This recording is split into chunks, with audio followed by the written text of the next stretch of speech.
There's one thing that middle class people are spending their money on that's not allowing them to actually reach their financial goals. A lot of times it's getting in the way. And let me give you a hint. It's not the daily coffee and it's not the avocado toast. It's actually something that is a lot easier to see, and it's usually sitting in their driveway.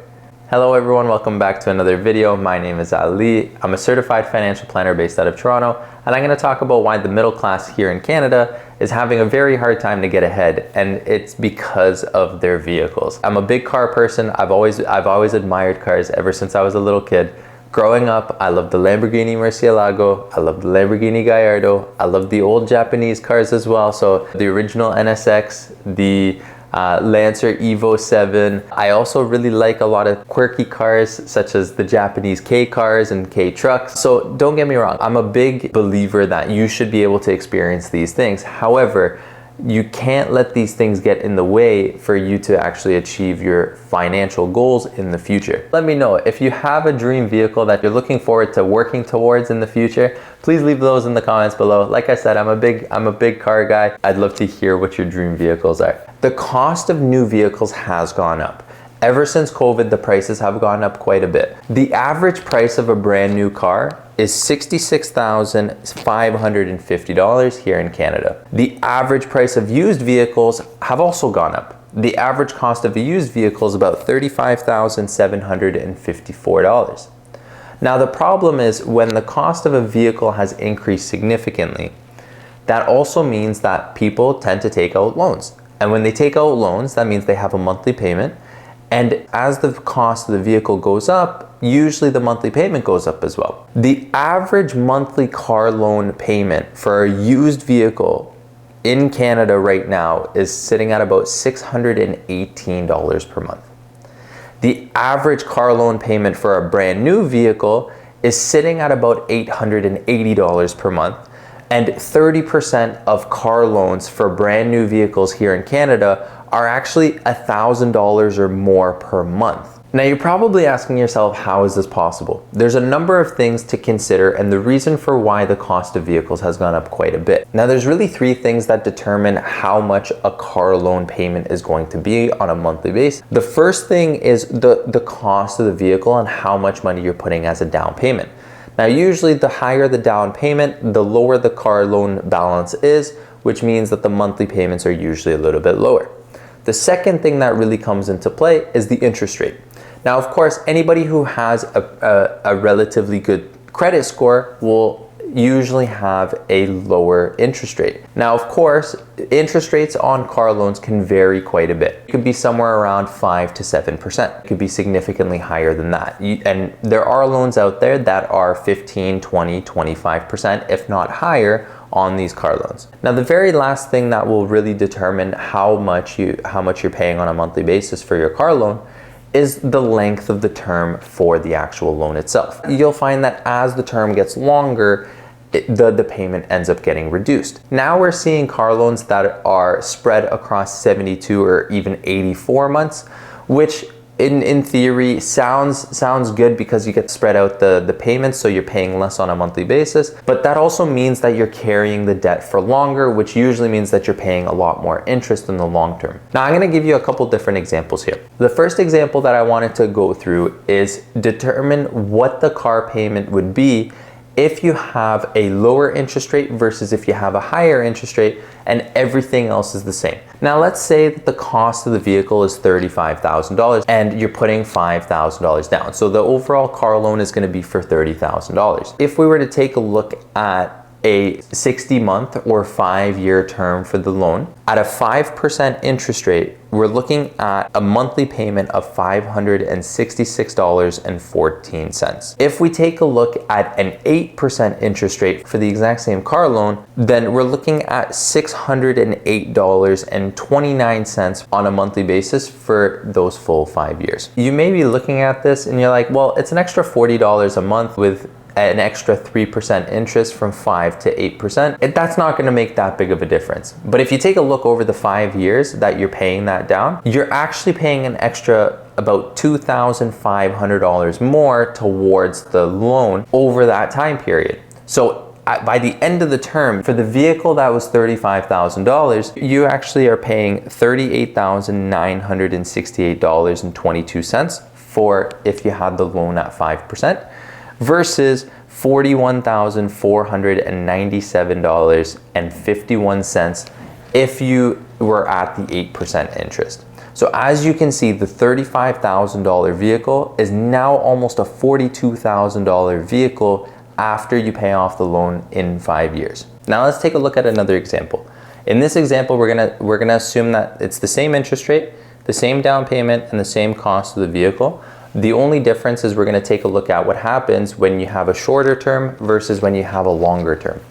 Now this is really where it's going to make a massive difference for you in terms of the monthly payments. So let's take a look. Same $35,000 with $5,000 down payment.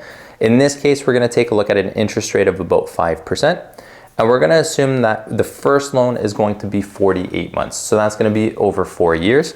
The payment for that particular loan is going to be $690.88. Now, if we take a look at the 72-month car loan, now all of a sudden the monthly payments go down to $483.15. When you're taking a look at this, you're thinking, well, of course, why wouldn't I take the lower payment?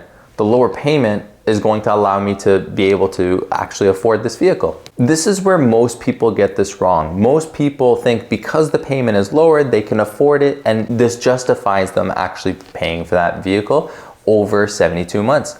Now, the one thing that people tend to forget is the longer you're paying for this, the more interest you're actually paying.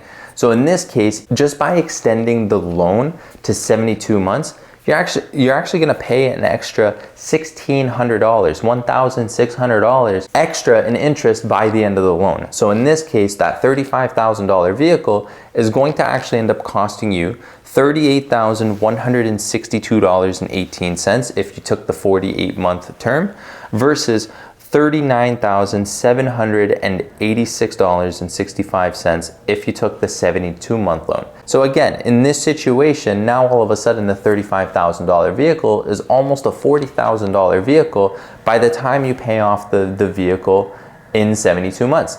And one thing you also have to remember is the vehicle is not going to be worth that in 5 years. It's not going to be worth that 10 years from now.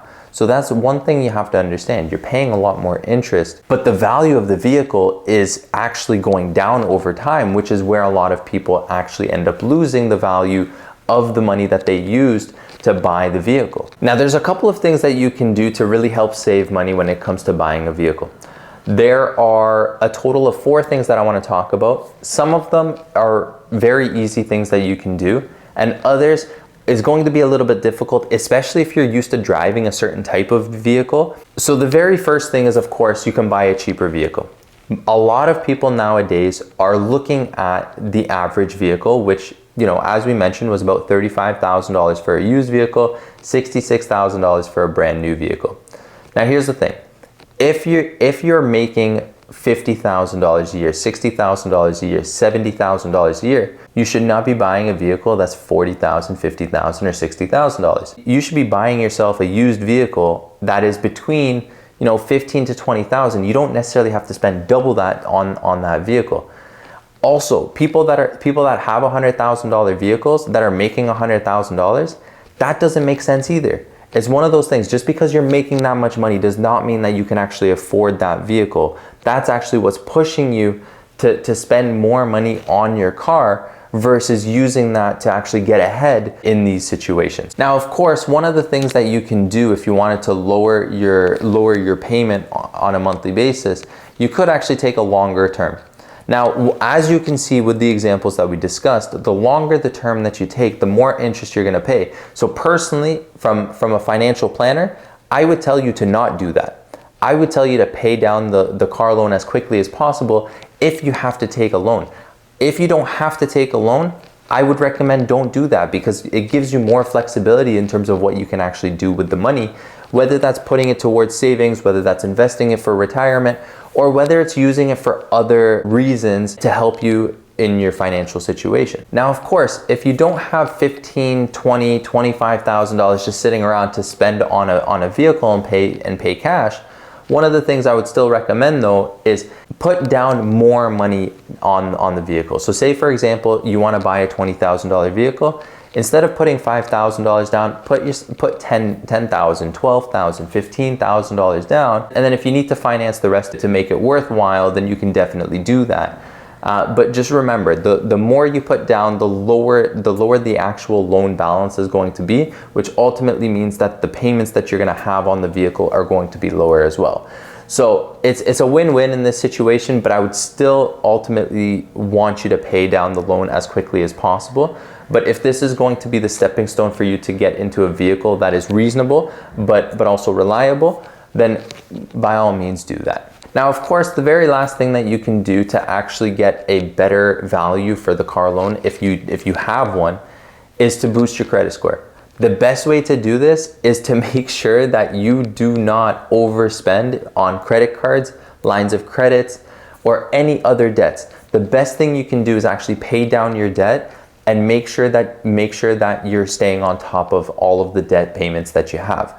Once you do that, then that will actually boost your credit score, and that will ultimately lead to you getting better rates when it comes to you actually borrowing money to buy a vehicle. Now, of course, just because you have a better credit score, it doesn't mean that you should be using that credit score to borrow more money, because ultimately that could lead you to a situation where it'll actually reduce your credit score if you can't keep up with all of the debts that you have. Now, coming from someone who doesn't have a car payment anymore, I used to have a car payment, but I paid down my car as quickly as I could. And now that actually opened up a lot more money for me to save and invest towards my future. Now, of course, as I mentioned at the beginning of this video, if I had all the money in the world, I would use that to buy all of my dream cars, have a dream garage and everything like that. But I know that right now is not a reasonable time for me to be spending my money on vehicles. So that money that I was using towards the car payment, because I also don't have any other debts, I'm able to put towards my savings, and I'm growing my investments at a significant pace relative to somebody who may have those debt payments. So there you have it, guys. That is the thing that is holding back the middle class from reaching their financial goals. If you like this video, please leave a like, and also if you have any questions, please leave those in the comments down below, and I'd be more than happy to answer those questions. Also, if you learned something from this video, please share this with your friends and family. At the end of the day, if you learned something from this, I'm sure they will too.